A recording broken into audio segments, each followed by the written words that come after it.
Coming up today on Locked On Texas Tech, the Joey McGuire Experiment. Ongoing, or are the results in? Also, Chris Level calling his own fouls, and he's been drawn off sides by anonymous, erroneous, and what we believe should be felonious commentary. Next on Locked On Texas Tech. You are Locked On Texas Tech, your daily podcast on the Texas Tech Red Raiders, part of the Locked On Podcast Network, your team every day. We're going to start this thing off right. Raider!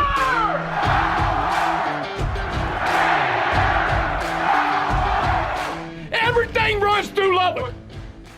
Great to be with you once again on Locked On Texas Tech on the Locked On Podcast Network. Appreciate, as always, you making us your first listen on YouTube or anywhere you get podcasts. He's the only Chris Level. I'm Casey Cowan, and today's episode brought to you by Birddogs. Today's episode brought to you by Birddogs. Hear it, remember it, and go to birddogs.com/lockedoncollege and enter the promo code LOCKEDONCollege. When you do it, they're going to throw in a free custom tumbler with every order at birddogs.com/lockedoncollege. Chris, great to be back with you once again today, my man, and diving into something a little bit different here this morning as we're getting into some anonymous perspective.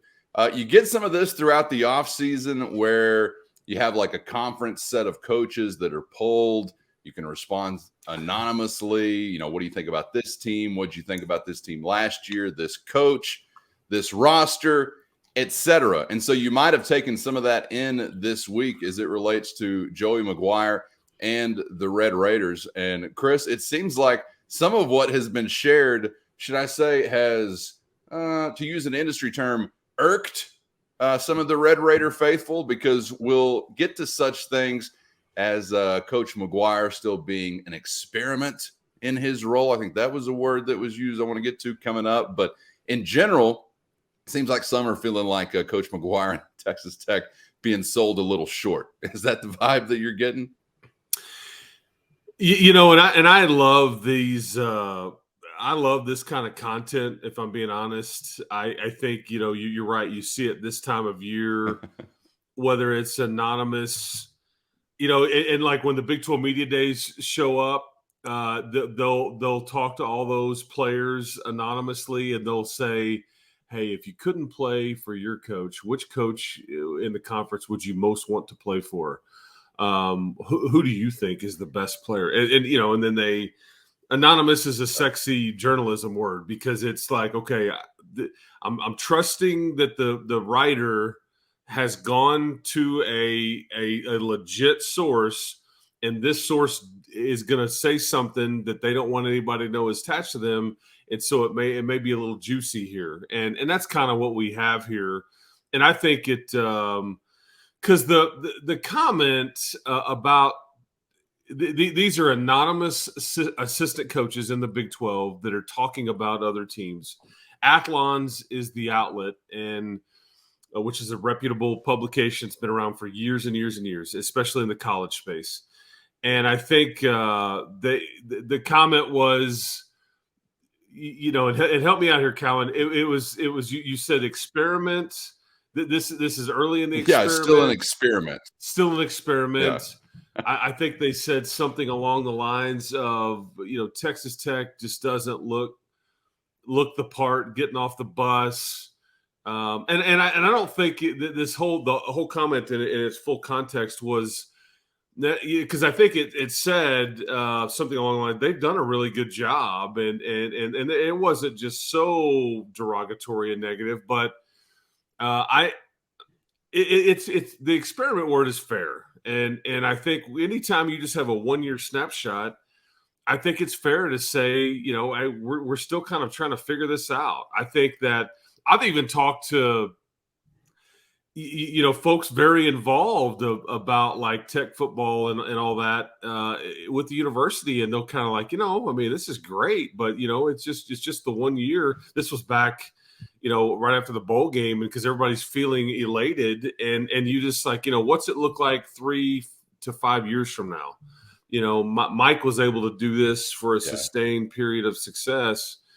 And I mean, you know, and again, I'm looking for reasons to be positive. Don't get me wrong. I if anything, I'd be like, you take your experiment and turn it sideways, and because I feel like we have a pretty good gauge here of what Joey is about, who he surrounds himself with, how he recruits, how he coaches. But to be fair, it's just been the one season. The get off the bus comment that drew me off sides. I don't mind telling you there. Okay, 5 yards possibly. Let's review it. Let's review it and make sure it's properly applied. By the way, if you're trying to turn any word that includes an X sideways and shove it somewhere, that's going to be a painful show. Some of the quote in context says in part this: for all the Texas high school coaching hires, I think this one is still an experiment, referring to Coach McGuire and the Red Raiders, of course. Goes on to say it's still hard to tell. That's not on Joey. He's done a really solid job there so far. It's just that they're still not a high-end Big 12 roster. They're still in the middle of the road, and you can see it getting off the bus. The offense will have a really good year. They basically got everybody back, but they're used to that kind of performance. Having a good offense alone isn't why they hired that guy, which is I think is kind of funny that people still just kind of blanket us offensively, because I still would look back over the last handful of years and feel like your defense was rowing your boat. And there were some days where the offense was pretty good, and there were some days where it wasn't so good, and pretty much always statistically glamorous. But I think that's more Texas Tech stigma than actual analysis. So I'm a little bit surprised by that. You'll see a lot of it from the media. A little more surprised to see it from a coach that faces Texas Tech. But whether it's the bus or the experiment, Chris, the experiment thing to me is probably a little goofier than anything else, just because Joey McGuire is not a day one football coach. I understand it was his first run as a head coach on this level or in the Big 12 conference, but not his first day around a football team, right? And I would have said, yes, we're in the lab with the beakers and the gases and the goggles and the lab coats rolling into year one with Joey McGuire. But it wasn't the same experiment as, say, I don't know, Cliff Kingsbury. I'd tell you it might not even be the same experiment as Matt Wells, bringing in a guy from outside the state with no real affiliation or relationship advantage. So I get some of it a season ago, but as you run through an entire year and you do it successfully, I think some of the results are in. Like, that's the fairest way, I guess, I can come up with kind of dousing the experiment point. I don't view it that way. When you mentioned the word stigma, I think this is unfairly attached to Joey as a high school coach. One, I think Joey would embrace that. I think he loves that part of his background to his core. And I think, if anything, he would tell you, you're right, man, I'm a high school coach that's coaching college kind of thing. I mean, that's who I am. When you peel back the onion, man, here's what you get. But I don't think it was meant that way. That's his marketing pitch. Right. I don't think it's not like an admission, by the way. It's not he's copping. He wants you to know that. He wants you to view him that way. Like shouting it from the mountaintops. But I don't think it was meant that way with these comments. And again, that's the hard part about reading something. You can't necessarily understand tone or the full context. But true. I just think when people – when they want to kind of take a shot or kind of gig you a little bit, they drop the high school thing with Coach McGuire. And I remember being on the sideline in Stillwater, Oklahoma last year. And, and that was a game where, Barron started. I think you were in that thing. You played really well. You just weren't quite good enough. And that's when Oklahoma State was rolling before the wheels fell off. Mm-hmm. But there were two guys right behind the Texas Tech bench, and because the proximity in those benches, it's just there. If you're in the front row right there behind the bench, you're like looking in the huddle, like you could just yell across the Gundy and be like, "Yeah." I was gonna say, when you said you were on the sideline, that means your butt cheek was on the wall and your foot was hanging onto the playing field. Yes, but the guy, he's just wearing the sideline out. You can't do that high school crap here, on and on and on and on it goes. And I just kind of kept looking back like, man, do you feel better about yourself? But in a way that is so like wrong on the stigma. He hasn't been a high school coach in like 7 years. He's been a Power 5 Division I assistant or head coach for the last 7 years. Why does that stigma not get attached to anybody else? You never hear that with Jeff Traylor or whoever else would have embraced their high school, coaching roots. I mean, you don't hear anybody talking about Emmett Jones in that way as the assistant that just left you. I mean, that's all he was a glorified high school coach. You see what I'm saying? It's just, so I think this was meant to be a bit of a shot. It's wrong. I think it's kind of funny if this is what they, somebody wants to gig or kind of take a shot about. But I think, as we said from the get-go, Joey would embrace that and tell you, damn right. That's exactly right. And I'll take my background and I will wear you out with it. The get off the bus thing, though, it made like the vein in my neck stick out, and I'm like, this is somebody that clearly wasn't standing by the bus when this team got off. That's the one that got you more, really, because the experiment 1,000%. was what I thought. Yeah. Okay, yeah, I'm interested to hear 1,000%. why. But first, today's episode brought to you by Birddogs, the most versatile, best-looking, best-feeling shorts in the universe. You're used to those stiff fabrics other short makers are throwing at you, but that's not what you're getting with Birddogs. You're getting cloud knit fabric, which provides stretch without giving up fit. And yes, it feels as good as it sounds.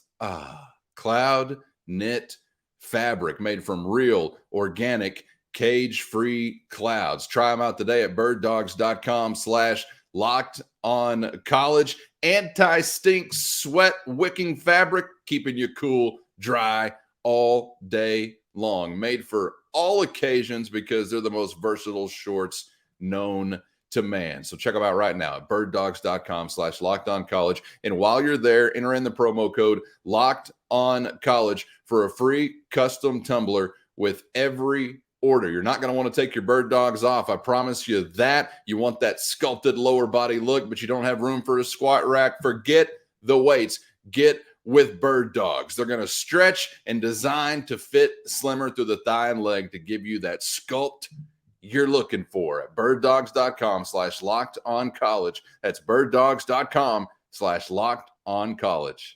The get off the bus thing, though, it made like the vein in my neck stick out, and I'm like, this is somebody that clearly wasn't standing by the bus when this team got off.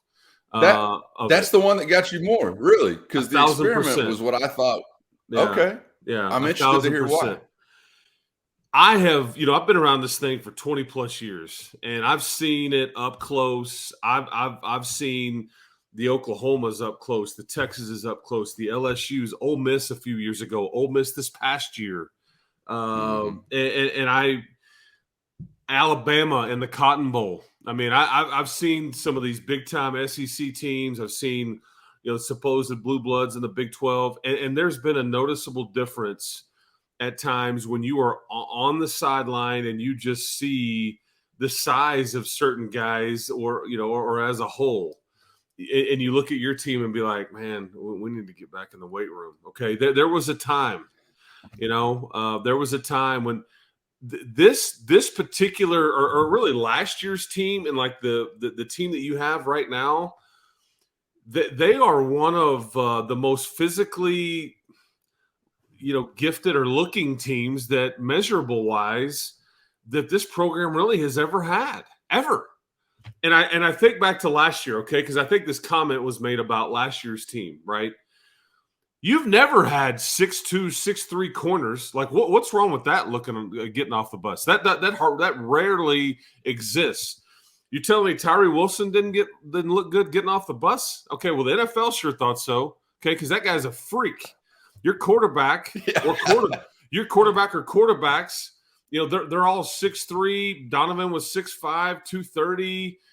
Chuck 6'3", 225 at the time. Baron Morton 6'3". You got multiple 6'5" wide receivers.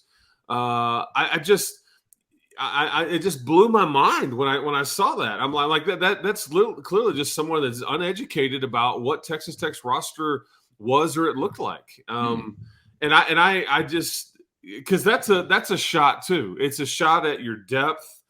You've got a bunch of mini-me's running around or something is what the suggestion is. I mean, think about it. Miles Cole was on the team last year. He was bigger than Tyree Wilson. You've never had guys that like check these boxes on something like that. I mean, Tyler Owens is a measurable guy. I mean, I can go on and on. I mean, Loic, Jerron Bradley, on and on. You could go on that. I just thought that was really a really dumb comment because it's just I'm like you're not paying attention, and maybe you don't have 20 offensive linemen that are 6'5", 330. Maybe that's the perceived gig there. Maybe you don't have 15 defensive linemen that look like Tyree Wilson, but I got to tell you, nobody else does either. I don't know. I just thought that was way out of bounds. It was wrong. It made me chuckle because I'm like, it actually did make me laugh. It pissed me off, but it was like, that's just wrong. It's just, I mean, of any team in the last 20 years, for you to take that shot about last year's group, I was like, was somebody not watching or somebody not at the Yellow Dog bus? By the way, the leather smell of those like green, covered seats in one of those Yellow Dogs, or it was like the red, really thin plastic or vinyl, whatever it was. When it got really hot, man, at certain times, it just made the whole bus smell like this. It's like when you go to your grandmother's house and you're like, man, it smells like grandma's house. You smell like old people. There's nothing like a Yellow Dog, really heated up vinyl, thin plastic smell of those seats whenever you'd, sit there and you got Kool-Aid just stains all over you and stuff from when you were a kid. Sorry for the rant. I did not see the final cap on that analysis coming. I've got to say, the pivot at the end caught me off guard. But scientifically, that smell is fourth and fifth grade flatulation saturation is all you're getting there. That's just pure gas. You're noxious chemicals.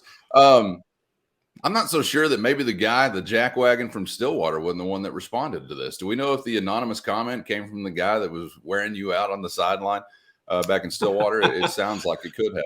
Well, what's funny is that Mike. I thought you were about to suggest that like Mike Gundy may have said this or one of his staff.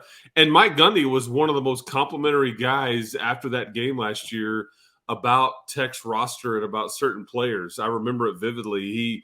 He went out of his way to kind of, but we got lucky today, And boy, they've got they're going to be a problem for some people. And he was right. I hope he continues to be correct in that assessment. Mike Gundy just plucking my heartstrings as a college football fan this week, putting out a national bird call to any prospects that if you don't want to be coached and if you want to bail off into the portal, don't come here. He said, this place isn't for everybody and everybody's not for me. I mean, this dude was on one this week, and I am picking up what he's putting down. I really just defer to you. I don't even know where the bus is when they get off. I'm not ever at the freaking bus. How the hell would I know what they look like getting off the bus? I defer to your physical assessment. I'm not so sure. I don't know if I really feel like he's out of bounds, because do I feel like this is one of the Big 12's best rosters? I doubt it. I don't know. Maybe it becomes that, but I doubt it. It typically isn't. Texas Tech typically has to squeeze every drop and then some out of what they are physically. I know there have been some years, we were just talking about an offensive line yesterday that physically getting off the bus was rocking. It was like when they stuck that big rack of ribs on the side of Fred Flintstone's car and it just tipped over. That's what it was like whenever those guys were getting off. And Tyree Wilson looked so good last year getting off the bus. We sent him back around to the back again. He'd scramble up. He'd get off twice just to give the fans an extra thrill. It was an awesome idea. But I still feel like, because I asked you something similar, it wasn't get off the bus, but we talked about this 2 or 3 weeks ago because we were talking about some recruiting successes or transfer portal successes. And I was asking you, is this team like a deep, talented team now, or when do we transition into, hey, this is a really talented team? Because I think you're working your way towards that category, but I don't know that you're there yet. And traditionally, you are not consistently there as far as among, say, peers in the Big 12 or in the state of Texas, the most talented or the deepest talent. You've got to, again, overachieve to a degree from a purely talent perspective. And I don't think, correct me if I'm wrong, but what I remember from that conversation, I don't remember you just diving headfirst into the pool of, yes, they are a very talented team now. It was more so, if I'm remembering correctly, the talent is very, very young, very, very inexperienced. It's only now kind of arriving on campus as far as some of these big wins. They have got it on the recruiting trail. So when does it bubble up to the surface? I mean, hopefully sooner rather than later, but we don't know. May take some time. But I think that's kind of the similar way I define get off the bus. Who cares what you look like anyway, to be honest with you, if you're not putting it to work. Hell, you named an example. Miles Cole looked great getting off the bus, and a lot of people don't even know who he is that watched Tech last year, So that's kind of the example to refute it anyway. But the talent conversation you and I have had, it's not the deepest pool just yet, but I think we did acknowledge clearly that tide is rising.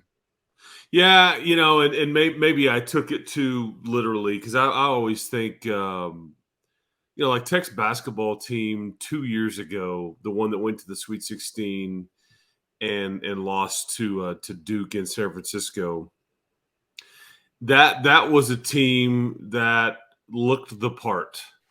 Like when they came out there for warm-ups, I think other coaches and other teams, like, kind of, you look down there and go, goodness gracious. I mean, they were just long and big and athletic, and there was a bunch of them. And so that's what I guess I took it to mean. And I think if it's a talent, but you don't, I mean, you can have the smallest guy on the field and he'd be super talented, but that has nothing to do with how you look getting off the bus. And so but you're right. This is imposing, I guess. Yeah. This is still a middle of the road. I think trending up though, and it's top half, and it's certainly getting better as far as just the overall talent. And I think it speaks to that when you have Tyree Wilson as the only guy drafted. I think when you finally, because like we've had that conversation, about the draft next year. I think you could have a handful of draft picks, which kind of tells you that there's some more things going and working for you there. Your two corners. We mentioned Tyler Owens. We mentioned Tyler Shuck. There's maybe the Miles Coles and the Steve Linton type guys maybe kind of emerge on the draft radar, and Austin McNamara. I mean, there's a handful of guys that I've probably left some out here, but you get the idea. That speaks to kind of what we're talking about here, and that, boy, there's a lot more there that could play at the next level. And so that is, but I think your point still stands. You need to keep stacking recruiting classes. And I think, you're well on the way to trying to do that with all these official visit weekends going on right now. Quit talking about how these boys look getting off the bus. Their mamas think they're good looking boys. They think they're all handsome, and we're taking their word for it. So let's just leave it at that. I think that's a great point. Talking about the NFL draft thing. You had this really high, and then you had a void for the most part after that, as far as it's concerned. And that speaks to, I think, some heading in the right direction, but also trying to really, really impact the depth of your roster, which everybody's trying to do. I mean, obviously it's nothing new, but with some of the wins you're having on the recruiting trail, portal or otherwise, you would think it's only a matter of time before some of that starts showing up. Look, I don't want it to just be all about talent. I don't want to have the most talented team in the country. We got to keep these positional coaches with something to do. They're just going to get bored if they're just coaching the most talented guys ever, and then they start yelling at poor little television interns. What goes on at UT? They get bored with all this talent, and they start taking it out on poor little sweet television interns. We don't want to see that happening here. It was an ugly, disgraceful scene. Okay, as we're wrapping it up here today, speaking of ugly, disgraceful, let's talk Pac-12. Is there a path actually to keeping this Pinto intact? We'll explore next on Locked On Texas Tech.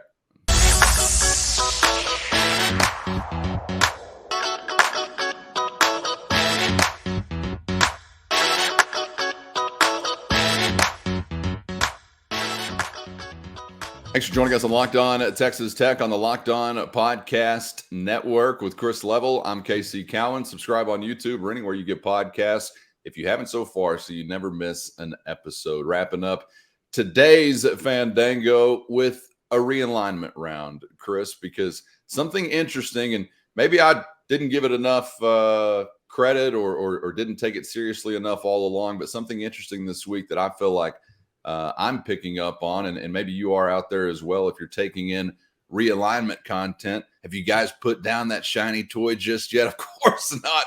You're clicking on every realignment article out there. We are very, very sick people. Big 12, Colorado, Arizona, Pac-12, San Diego State, Southern Methodist, Big 10, Oregon, Washington. You guys typically probably aware of kind of the chess pieces and what the board looks like right now, Chris. But, something I'm seeing discussed here this week, and I'm really wondering if it's more of a possibility or a probability than I thought. Immediate self-preservation for the Pac-12 in a dramatically weakened state, but still immediate self-preservation via a short-term deal that probably still does lead to significant movement in the future, but maybe not right now. And whether you consider that a bad deal, good deal, or in between, I'm not so sure that might not be where we wind up with some kind of additions, but for the most part, something staying intact within the Pac-12. And I'm a little disappointed by it if that's the case, but I don't know. I'm getting a creeping suspicion or a creeping feeling that maybe that could be the most immediate likely outcome. Yeah, I think this has always been like the favorite scenario as far as like the odds are, in that the Pac-12 would still stick together. But like you said, that's where the rub is here. If they're going to get something offered to them, I don't know what it's supposed to look like. I think that there's concerns about the money that it will make each school, and I'm talking about the media rights deal, which is what the whole holdup is. That's what we're all waiting on. It was going to be out back in mid-March, and then it was. I mean, this has just been kind of the jokes write themselves sometimes, because the timetable here has just been laughable. On anonymous president said this, or school athletic director said this, or whatever, and they just keep kicking the can down the road, and now. One of the thought processes is that this has got to be done by, or they'll get some closure on this by the end of this month. I don't know. We'll see if that's true or not. But I think that was always the favorite of the scenarios odds wise, in that they would get some sort of 4 to 6 year deal, maybe. And the key is what is that worth? And then, okay, if you're one of these schools that has some options, is that, am I willing to lock myself into that? Or do I want to go, partner up with a different league? And I think that the real rub is not just the money, but okay, you've got our media rights, but half of this content is going to be streamed. You can't even get it on a regular, and then that hurts recruiting and all kinds of dynamics in play there. But I think that Pete Thamel had a really good article with ESPN yesterday, and he kind of had a really all around the realignment world kind of broken up into these leagues. But it really comes down to Colorado, Cowan. I mean that's kind of what everybody's waiting on. I think is like keeping up with the Colorado Kardashians. I think is the way Thamel wrote it, and. They have an option, okay? It's very clear. I don't think Washington State or Oregon State, as he pointed out in the article, they don't have those options. And so everybody's kind of waiting to see what happens with Colorado. They're very engaged. It was reported in that article, and we've talked about it as well, that there's been plenty of discussions between Colorado and the Big 12. And I think Colorado, I can tell you for a fact, has been extremely receptive and engaged in talking to the Big 12 Conference. At some point, though, they've got just to decide, what do we want to do? They've taken it to their football coach, and their football coach has said, I want to get my program back into the state of Texas. That's where the players are, But this is an athletic director who can kind of comment, but these decisions are made by regents, by board of directors, by school presidents. It's just much higher than a football coach and an athletic director and all those kinds of things. And I think the thought is, well, go ahead. Sorry. No. I was just going to say the Colorado thing being the leading piece. Yes, I've been buying into it, but I guess I thought there would be more of the avalanche if that piece is moved. But it kind of seems like, we can just add San Diego State and we'll hang tight for a little bit. And Colorado is just like a singular kind of addition for the time being. I don't know. I didn't really see that coming, and maybe that's not what's coming down the pipe. But that's some of what I mean when I say Pac-12 survival for the immediate, albeit one that's not quite what it used to be. I didn't quite see that coming, because sometimes when these things happen, everybody else then feels comfortable stepping through the door. Oh, I also would like to be on them. You know how that goes. There's strength in numbers. I don't know if this would be Colorado alone. I think that's probably okay. Say we do lose them if we're the Pac-12, we'll just add, and we'll move along our merry way.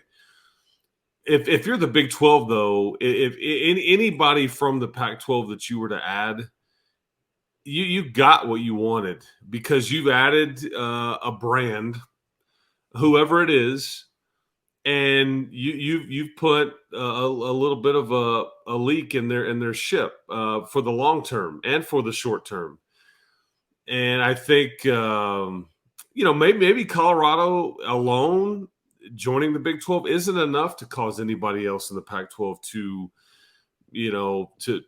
move off their spot and join. But again, what these folks in charge of this stuff are looking at, like Brett Yormark is basically wanting to expand and to do certain things and generate revenue and all these different things. He's already got an eye on, and it was reported in this deal, they're already got an eye on 2030 and the next media rights deal. He had the new one that they've agreed to hadn't even started yet. And it's all about positioning yourself for the next one. And that's the problem with the Pac-12 folks. Either way, even if they agree to a deal and it's dumbed down or it's similar money, but most of it's on streaming, where do they think that is headed long term? Do you think that like in 7 years somebody's going to go, we'll put it on more of the main cable part instead of, and we don't even know what cable will look like, then. I think you can see it's all about a trend and positioning yourself in the future. And I think it would be a short-term solution for the Pac-12 if they do come up with any kind of agreement. And, but I do think Colorado is contemplating this very seriously, but I do think they want to see what are we offered versus what we know we're going to get in the Big 12. I think they've got to get to that point before they can ultimately, but they're getting impatient as it was reported. Sure. Still just kind of boggles my mind for the others, though, because the writing will remain on the wall. Say Colorado defects and you've got a San Diego State addition. You have gone nowhere. You've still taken a step backwards. And by the way, Oregon and Washington are out at first opportunity. If they do ever get it, which I think also has become more of a question than maybe we assumed at the beginning of this conversation. But I'm still hoping for an initial move and then that to result in immediate destruction of the remainder of the Pac-10. So, and Callan, that comes to fruition. Have you heard about the deficit that the university? Because I think of University of Washington as this brand, and they're in Seattle, and they are talked about in certain ways. The Big Ten clearly has it, but they are operating. I mean, you can go do some Google in there if you're listening to us right now out there about the University of Washington and their funding right now, and they're in trouble. They are really? They're going to need some help. Their athletic department needs some serious help financially. I think there's folks that as budget meetings start to creep up here in midsummer about the next academic year and all those things, there's some scary conversations going on with some of these, and that's why you're starting to see people get antsy and get frustrated and tell you as much on kind of where things stand. But yeah, there's a lot that's come out of Seattle about the Washington Athletic Department and the funding, and they may need some help from the university to kind of get back right. But it's, they're paying off some coaches and so there's some reasons why, but they're not flush at all. In fact, they're hurting right now, and they need to know where the next meal ticket's coming from. Yeah, the rubber's going to meet the road whenever you really get into those financial conversations, you would have to think. And I also think there's some consideration that has to be paid to further diluting your conference if you're the Pac-12 and you do have a defection, but you say, all right, we're keeping it together for now with like a San Diego State edition or something like that. You also have to consider things like automatic playoff berths and things like that. Like who for how long is going to be wanting to devote something like that to a league like that? How many times can I say like that in about 30 seconds? A lot. And if you eventually continue to just add, I think that equation is going to change as well. But only time will tell. Like buffaloes through the hourglass. These are the days of our realignment lives. And what does Colorado know anyway? Because I think they're actually bison. And you're an institution of higher learning. Get it together, Colorado. Chris, we got it together, and it was a lot of fun. Today, we're going to do it again tomorrow, man. Thanks for the time. As always, enjoyed it. Absolutely. Enjoyed it as well. Keep hope alive, everybody. We'll talk to you tomorrow. Subscribe on YouTube or anywhere you get podcasts so you never miss an episode. And we'll be right back here seeing you for the next round on Locked On Texas Tech.